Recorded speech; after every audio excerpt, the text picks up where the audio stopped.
mutane na aro suna gunta wurin muna yaƙi muna ƙoƙarin ganin cewa mun tabbatar da wurin shi yasa kowace sallah sai kowace shekara sai akalla sai mai wasa biyu mu wasa sallah karama mu sallah babba just a sun cewa dai we are around to sai ga shi mai gidan su Vice mai gidan su ya yi ya zo yanzu shi muke kokowa wurin da shi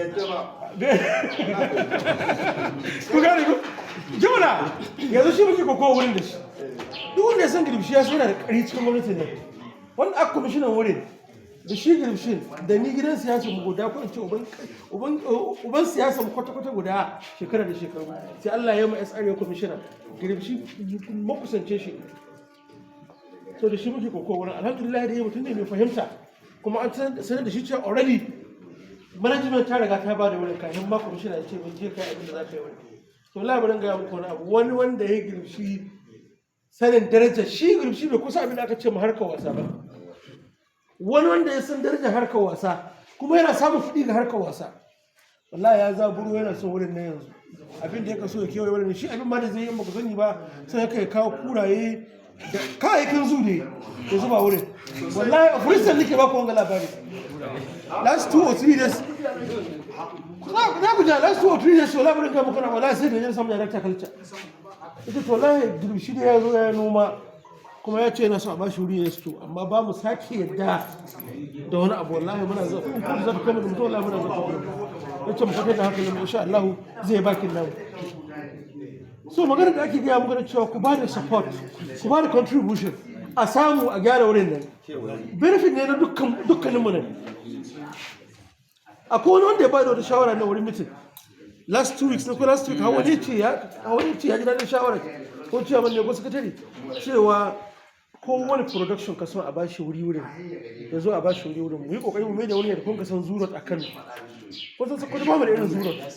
duk dan wasan da kake nema Kano in ka je zurot ka ba da minti 30 zuwa awa 1 awa sai kaga ya biyo don shi ma yana neman wani nan zai zo dan rana ta mai yawa nan zai zo ya riga rana karkashin iccen nan kun gane ko su ba mu da irin wannan to wanda ya bada wannan shawara sai ni mu shi director magana yace to duk wurin gaba gaba ne aka ba mu shi ba amma gaskiya muna tunanin an gyara mu da yan office so that mu kara raya wurin yace to muri zai magana da Famsec da kuma DG shi ne DG is a friend shi bala mai yace zai magana da shi in mun samu wannan approval zamu zo mu yi wannan saboda haka ina ga muku cewa wallahi sai mun daure maganar wai baka iya bada contribution 2,000 ko kuma duk ƙarya ne kowa ne yana iya bashi kashi 75 don kamar yadda wata ta ce ni ko ne ya ce yau da aka ce ga audition nan ko 419 za a yi ma kana biya ka kai audition din nan ka kashe kuɗin motar zuwa da dawa ka biya kuɗin audition ka biya komai kana yi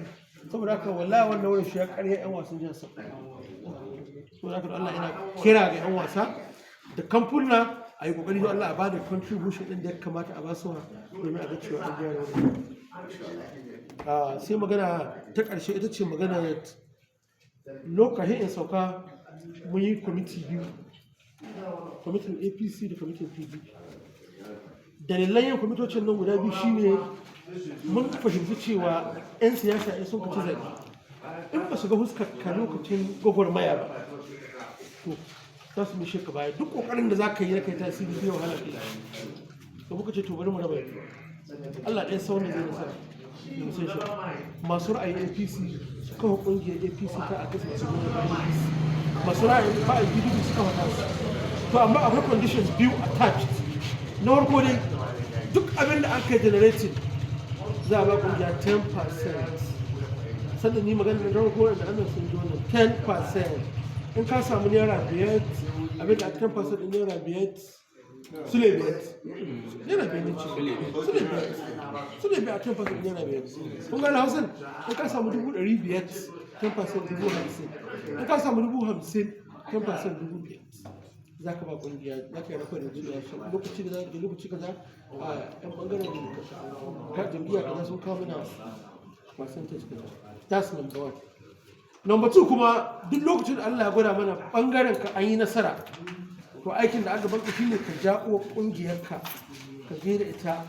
wurin shugabannin nan da sun ka san wahalar duk da kai kuma ga asalin uwar kungiyar mu ba zai hana duk abin da arabawa ka same shi ba amma dai ka nuna musu cewa akwai asali uwar ƙungiyar sanda wata bukata za ta tasowa wadda ta uwar ƙungiya ce ya ka zo nema ba za su ce a yi bautar da ku ba wanda abubuwa guda biyu su ne dokokin da muka ɗora kafin kawo wa'in ƙungiyoci saboda haka don Allah a yi wacin ɗora abubuwa guda biyu shi zai sa ku ƙara samun confidence of each other kuma na haɗa muku cewa da wanda ka APC da PDP biyu da gida guda abin da sa muka raba abin don mu kare mutuncin sana'a don mu musamman da Allah zai ba da sana'a yana fata afin da cewa